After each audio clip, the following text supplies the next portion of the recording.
ಇನ್ನೊಂದು ಪ್ರಕರಣ ನಡೆದಿದೆ 3 ದಿನದಿಂದ. ಇವತ್ತು ಬಾಡಿ ಇಲ್ಲೇ ಇದೆ. ಒಂದು ಮೀಟ್ರ್ ಬಡ್ಡಿ ಮಾಫಿಯಾ ನಡೆದಿದೆ.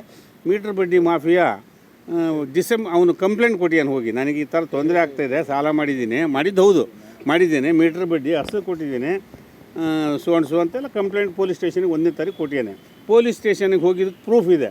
SP ಹೋಗಿ ನೋಡ್ಬೋದು ಬೇಕಾದರೆ, ಎಂಥದ್ದು CC ಕ್ಯಾಮ್ರಾದಲ್ಲಿ ಎಲ್ಲ ಜನ ಸೇರಿದ್ದಿದೆ.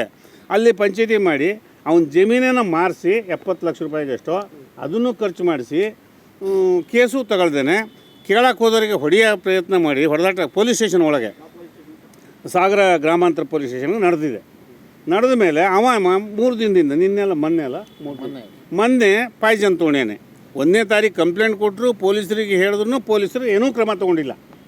ಮತ್ತು ಅವನ್ನೇ ದಬಾಯಿಸಿ ಹೊಡೆದು ಕಳಿಸ್ತಕ್ಕಂಥ ಪ್ರಯತ್ನ ಪೊಲೀಸರು ಮಾಡಿದ್ದಾರೆ. ಈಗ ಮೊನ್ನೆ ಅವನು ವಿಷ ತೊಗೊಂಡ್ಯಾನ, ಮೊನ್ನೆ ತಗೊಂಡು 24 ಗಂಟೆ ವಿಷ ತಗೊಂಡ ತಕ್ಷಣ ಪೊಲೀಸರಿಗೆ ಇನ್ಫಾರ್ಮ್ ಮಾಡ್ಯಾರೆ. ಪೊಲೀಸರು ಇಲ್ಲಿವರೆಗೆ ಹೋಗಿಲ್ಲ. ನಿನ್ನೆ 4 ಗಂಟೆಗೆ ಮೊನ್ನೆ 24 ಅವರ್ಸ್ ಆದಮೇಲೆ ಅವ ಡೆತ್ ಆಗ್ಯಾನ ಇಲ್ಲಿ ಮೆಗಾನ್ ಆಸ್ಪತ್ರೆಯಲ್ಲಿ. ಈಗ ಬೆಳಗ್ಗೆನ ಪೊಲೀಸರು ಹೋಗಿದ್ದಾರೆ. ಇಷ್ಟು ನಿರ್ಲಕ್ಷ್ಯ ಯಾಕೆ ಶಿವಮೊಗ್ಗ ಪೊಲೀಸರಿಗೆ ಬಂದಿದೆ ಅಂತ ನಂಗೆ ಗೊತ್ತಾಗ್ತಾ ಇಲ್ಲ. ಈ ದಕ್ಷ SP ಇದ್ದಾರೆ, ಇದ್ದುದ್ರಲ್ಲಿ ಒಳ್ಳೆ SP ಅಂತ ನಾವೆಲ್ಲ ನಮ್ಮ ಕಾಲದಾಗೂ ಇದ್ದರು, ಈಗಲೂ ಇದ್ದಾರೆ. ಇವ್ರ ಕಾಲದಾಗ ಹೀಗೆ ಆಗ್ತದೆಯಲ್ಲ ಅಂತ ನಮಗೂ ಖೇದ ಆಗ್ತದೆ. ಅದನ್ನ ಗಮನಕ್ಕೆ ತಂದಿದ್ದೇವೆ. ನೋಡೋಣ. ಕಂಪ್ಲೇಂಟ್ ಈಗ ಕೊಟ್ಟಿದ್ದಾರೆ. ಅವ ಇನ್ಸ್ಪೆಕ್ಟರ್ ಇವತ್ತೆಲ್ಲ ಹುಡುಕಿ ಕಂಪ್ಲೇಂಟ್ ತಗೊಳ್ತಿದ್ದಂತೆ. ಪಂಚಾಯತಿಗೆ ಹೋದವರು ಯಾರ್ಯಾರು ಸಾಲ ಕೊಟ್ಟವನು ಮೀಟ್ರ್ ಬಡ್ಡಿ ಮಾಫಿ, ಇದನ್ನು ಮಟ್ಟ ಹಾಕಬೇಕು. ಪೊಲೀಸ್ ಇಲಾಖೆ ಈ ಮಟ್ಟಕ್ಕೆ ಇಳಿಬಾರ್ದು. ನಮ್ಮ ಶಿವಮೊಗ್ಗ ಜಿಲ್ಲೆಯಲ್ಲಿ ಯಾವತ್ತೂ ಗಟ್ಟಿಯಾಗಿದ್ದವರೆ ಪೊಲೀಸರು, ಒಂದು ಹೆಸರು ಇದ್ದವರೆ, ಆಗಬಾರ್ದು. ಇದನ್ನೆಲ್ಲ ಗಮನಕ್ಕೆ ತಂದಿದ್ದೇವೆ. ನೋಡೋಣ. ಇದು ನೋಡಿಬಿಟ್ಟು ನಾವು ಸಮಯ ಕೊಟ್ಟು ದೊಡ್ಡ ಮಟ್ಟದಲ್ಲಿ ಪ್ರತಿಭಟನೆ ಮಾಡ್ತೇವೆ.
ಮನೆ ಕಟ್ಟಕ್ಕೆ ಸ್ವಲ್ಪ ಸಾಲ ಮಾಡಿ ಹಾಗೆ ಅಮ್ಮನಿಗೋಸ್ಕರನೂ ಸಾಲ ಮಾಡಿದ್ದ.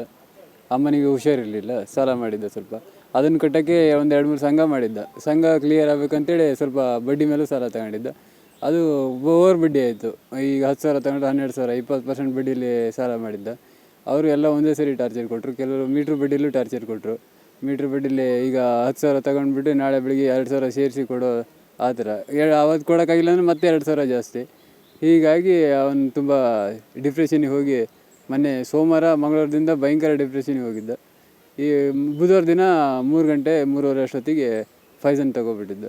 ಫೈಜನ್ ತಗೊಂಡು ಇಲ್ಲಿ ಸಾಗರ ಹಾಸ್ಪಿಟ್ಲಿಗೆ ತಗೊಬಂದಾಗ ಇಲ್ಲ ಆಗಲ್ಲ, ಇಲ್ಲಿ ಸೀರಿಯಸ್ಸು ಅಂತ ಅಂದರು. ಈಗ ಮತ್ತೆ ಮೆಗಾನಿಗೆ ಕರ್ಕೊಂಬಂದಿದ್ವಿ. ಮೆಗಾನಿಗೆ ಕರ್ಕೊಂಬಂದು ನಿನ್ನೆ ಸಂಜೆ 5 ಗಂಟೆ ಅಷ್ಟೊತ್ತಿಗೆ 5:10ಕ್ಕೆ ಡೆತ್ ಆಗೈತೆ. ಅದು ಪೊಲೀಸ್ ಸ್ಟೇಷನಲ್ಲಿ ಕಂಪ್ಲೇಂಟ್ ಕೊಟ್ಟಿದ್ವಿ ನಾವು. ಅಲ್ಲಿ ಈ ಕಂಪ್ಲೇಂಟ್ ತೊಗೊಂಡಿದ್ದಾರೆ. ಕಂಪ್ಲೇಂಟ್ ತೊಗೊಂಡು ಇದಾಗಿದೆ. ಈಗ ಬಡ್ಡಿ ಸಾಲ ಮತ್ತು ಮೀಟ್ರ್ ಬಡ್ಡಿಲಿ ಸಾಲ, ಕಡೆಗೆ ಫೈನಾನ್ಸಲ್ಲಿ ಸಾಲ, ಇವೆಲ್ಲ ತುಂಬ ಟಾರ್ಚರ್ ಆಗ್ಬಿಟ್ಟಿದೆ. ಬಡ್ಡಿ ಸಾಲದರು ಅದನ್ನ ನಿಲ್ಲಿಸ್ಬೇಕು ಅನ್ನೋದೊಂದು ನಂಗೆ ಇದೆ. ಸಾಲ ಮಾಡಿದ್ದು 1-2-3 ಜನ ಗೊತ್ತಿದ್ದು ಅವರು ಆ ಮನೆ ಹತ್ರದವರೇ ಇದ್ದಾರೆ. ಅವ್ರದ್ದು ಒಬ್ಬರು ವೆಂಕಟೇಶ್ವರ ಅಕ್ಕ ಅಂತೇಳಿ ಒಂದು 25,000 ಅಲ್ಲಿ ತಗೊಂಡಿದ್ರು.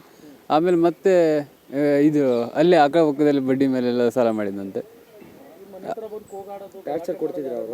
ಟಾರ್ಚರ್ ಮಾಡ್ತಿದ್ರು ಅಂತ ಹೇಳ್ತಿದ್ದೆ. ಟಾರ್ಚರ್ ಮಾಡ್ತಾಯಿದ್ರು, ಮನೆ ಹತ್ರ ಎಲ್ಲ ಬರ್ತಾಯಿದ್ದಾರೆ, ಇವತ್ತು ಸಂಜೆ ಕೊಡಲೇಬೇಕು ಅವರಿಗೆ ಅಮೌಂಟು ಅಂತ ಬೆಳಿಗ್ಗೆ ಮುಂಚೆ ಹೇಳಿದ್ದೆ ನನಗೆ. ಮತ್ತು DMI ಫೈನಾನ್ಸ್ ಅಂತ ಯಾವುದೋ ಗೊತ್ತಿಲ್ಲ, ಅವ್ರದ್ದು ಭಯಂಕರ ಟಾರ್ಚರ್ ಆಯ್ತು. ನಿನ್ನೆ ಲಾಸ್ಟ್ ಟೈಮ್ವರೆಗೂ ಭಯಂಕರ ಟಾರ್ಚರ್ ಕೊಟ್ಟಿದ್ರು. ಅವ್ರದ್ದು ವಾಯ್ಸ್ ರೆಕಾರ್ಡು ಇದೆ, ನಾನು ವಾಯ್ಸ್ ರೆಕಾರ್ಡ್ ಮಾಡಿ ಇಟ್ಕೊಂಡಿದ್ದೀನಿ. ನಿನ್ನೆ ಇಲ್ಲ ಕಟ್ಟಲೇಬೇಕು, 10 ದಿನಗಳಲ್ಲ ಹಾಗೆ ಹೀಗೆ ಅಂತಿದ್ದಾರೆ ಅವರು. ಕಡೆಗೆ ಮತ್ತು IDFCಲಿ ಒಂದು ಪರ್ಸನಲ್ ಲೋನ್ ಇದೆ ಅಂತ ಅವರಿಗೆ. ಹಾಂ, ಈಗಲೂ ಕೇಳ್ತಾರೆ, ಈಗಲೂ ಫೋನ್ ಮಾಡ್ತಿದ್ದಾರೆ. IDFC ಅವರು ಬೆಳಿಗ್ಗೆ ಅಲ್ಲಿ ಕಂಪ್ಲೇಂಟ್ ಆಗಬೇಕಾದ್ರೆ ಅವರೇ ಫೋನ್ ಮಾಡಿದರು, ಮತ್ತೆ ಬೇಕು ಅದನ್ನ ಅಮೌಂಟ್ ಕಟ್ಟಿ ಅಂತೇಳಿ. ಅದು ಮತ್ತೆ ಒಂದು 2-3 ಸಂಘ, ಫೈನಾನ್ಸ್ ಸಂಘ ಇದಾವಂತೆ, ಬಡ್ಡಿಗೆ ಟಾರ್ಚರ್ ಮಾಡ್ತಿರೋದು. ಆ ಫೈನಾನ್ಸರ್ದು ಸಾಲ ಮಾಡಿದ್ದಾನೆ, ಅದು ಅವತ್ತು ಕಟ್ಟಲಿಲ್ಲ ಅಂತ ಹೇಳಿದ್ರೆ ಮಾರನೇ ಮನೆ ಹತ್ರ ಬರೋದು, ಇಲ್ಲ ಟಾರ್ಚರ್ ಕೊಡೋದು ಮಾಡ್ತಾರೆ. ಅದಕ್ಕೋಸ್ಕರ ಫುಲ್ ಇದಾಗ್ಬಿಟ್ಟಿದ್ದ ಅವನು. ಈಗ ಡ್ರೈವಿಂಗ್ ಕೆಲಸ ಮತ್ತು ನೋಡಿ ಸಿಕ್ಕರೆ ಕೂಲಿ ಕೆಲಸ ಎಲ್ಲ ಮಾಡ್ತಿದ್ದ. ಡ್ರೈವಿಂಗೇ ಜಾಸ್ತಿ ಹೋಗ್ತಿದ್ದ. ತಮ್ಮನ ಹೆಸರು ವಿಶ್ವನಾಥ್ ಅಂತೇಳಿ. ಬಡ್ಡಿ ವ್ಯವಹಾರ ಅಂದರೆ ನೋಡಿ, ಈಗ ಬಡ್ಡಿ ತಗೊಂಡು ಇದೊಂದು ಜೀವ ಹೋಗಿದೆ. ಹಾಗಾಗಿ ಈ ಮೀಟ್ರ್ ಬಡ್ಡಿ ಆ ಬಡ್ಡಿ ಎಲ್ಲ ಹಾಕಿ ಅವ್ರನ್ನಂತ ಪೊಲೀಸವರು ಅದ್ರ ಬಗ್ಗೆ ಸೂಕ್ತವಾದ ಕ್ರಮವನ್ನು ತೆಗೆದುಕೊಳ್ಬೇಕು ಅಂತ ಹೇಳಿ. ನೋಡಿ, ಬಡ ಜೀವ ಹೋಯಿತು, ಇದಕ್ಕೆ ಯಾರು ಹೊಣೆ? ಈಗ ಬಡ್ಡಿ ಸಾಲ ತಗೊಂಡು ಈ ರೀತಿ ಆಯಿತು. ಈ ರೀತಿ ಮುಂದೆ ಕೂಡ ಮೀಟ್ರ್ ಬಡ್ಡಿ ಹಾಕೋರನ್ನ ಅವ್ರ ಬಗ್ಗೆ ಕ್ರಮ ತಗೋಬೇಕು ಅಂತೇಳಿ ಕೇಳ್ಕೊಂಡು. ಹಳ್ಳಿ ಭಾಗದಲ್ಲೂ ತುಂಬ ಬಡ್ಡಿ ವ್ಯವಹಾರ ಶುರುವಾಗಿದೆ ಸರ್. ತುಂಬ ಬಡ್ಡಿ ವ್ಯವಹಾರ ತಗೊಂಡು ಇಂಥ ಮುಗ್ಧ ಜೀವಗಳು ಬಲಿಯಾಗ್ತಾ ಇದ್ದಾವೆ. ಅವ್ರ ಮೇಲೆ ಪ್ರೆಜರ್ ಹೆಚ್ಚಾಗ್ತಾ ಇದೆ. ಕಟ್ಟಲಿಲ್ಲ ಅಂದರೆ ಅದು ಇದು ಬೆದರಿಕೆ ಹಾಕುವಂಥದ್ದು. ಹಾಗಾಗಿ ಈ ರೀತಿ ಅವನ ಮುಂತರ ಮರ್ಯಾದೆಗೆ ಅಂಜಿ ಇವತ್ತು ಸೂಸೈಡ್ ಮಾಡ್ಕೊಂಡಿದ್ದು. ಇವರಿಗೆ ಹಲವಾರು ಸಂಸ್ಥೆಗಳು ಅವ್ರು ಯಾರ ಹತ್ರ ಸಾಲ ಮಾಡಿದ್ನೋ ಅವರೆಲ್ಲರೂ ಕೂಡ ಸುಮಾರು ಇವನಿಗೆ ಪ್ರೆಜರ್ ಹಾಕಿದ್ದಾರೆ. ಬಡ್ಡಿ ಅಂದರೆ ಸುಮಾರು ಒಂದು EMI ಅಂದರೆ ಅವನು ಅಸಲಕ್ಕಿಂತ ಬಡ್ಡಿನೇ ಜಾಸ್ತಿ ಕಟ್ಟಬೇಕಿತ್ತು. ಆ ರೀತಿಯಾಗಿತ್ತು. ಅವನದ್ದು ಒಂದು ದಿನದ ಸಂಬಳನೂ ಸಾಕಾಗ್ತಿರಲಿಲ್ಲ ಬಡ್ಡಿ ಕಟ್ಟೋಕ್ಕೆ. ಹಗಲು ರಾತ್ರಿ ದುಡಿದ್ರೂ ಸಾಕಾಗ್ತಿರಲಿಲ್ಲ ಬಡ್ಡಿ ಕಟ್ಟೋಕ್ಕೆ. ಆ ರೀತಿ ಪರಿಸ್ಥಿತಿಲಿದ್ದ ಅವನು. ಬಡ್ಡಿ ಕಟ್ಟಬೇಕಿತ್ತು, ಎಷ್ಟು ಕಟ್ಟಿದ್ರು ಬಡ್ಡಿನೇ ಕಟ್ಟಬೇಕಿತ್ತು, ಬಿಟ್ಟು ಸಾಲ ತೀರ್ತಿರ್ಲಿಲ್ಲ. ಹಿಂಗಾಗ್ತದೆ. ಹಾಂ, ಮೀಟ್ರ್ ಬಡ್ಡಿನೇ ಸರ್. ಮೀಟ್ರ್ ಬಡ್ಡಿನೇ ಸುಮಾರು. ಸರ್ ಇವ್ರ ಹೆಸರು ವಿಶ್ವನಾಥ ಅಂತೇಳಿ. ಅದು ಸಾಗರ. ಅದು ಬಾವಿ ಕೆಲಸ ಅದು ಇದು ಮಾಡ್ಕೊಂಡು ಕೆಲಸ ಮಾಡ್ಕೊತಿದ್ದೆ ಸರ್.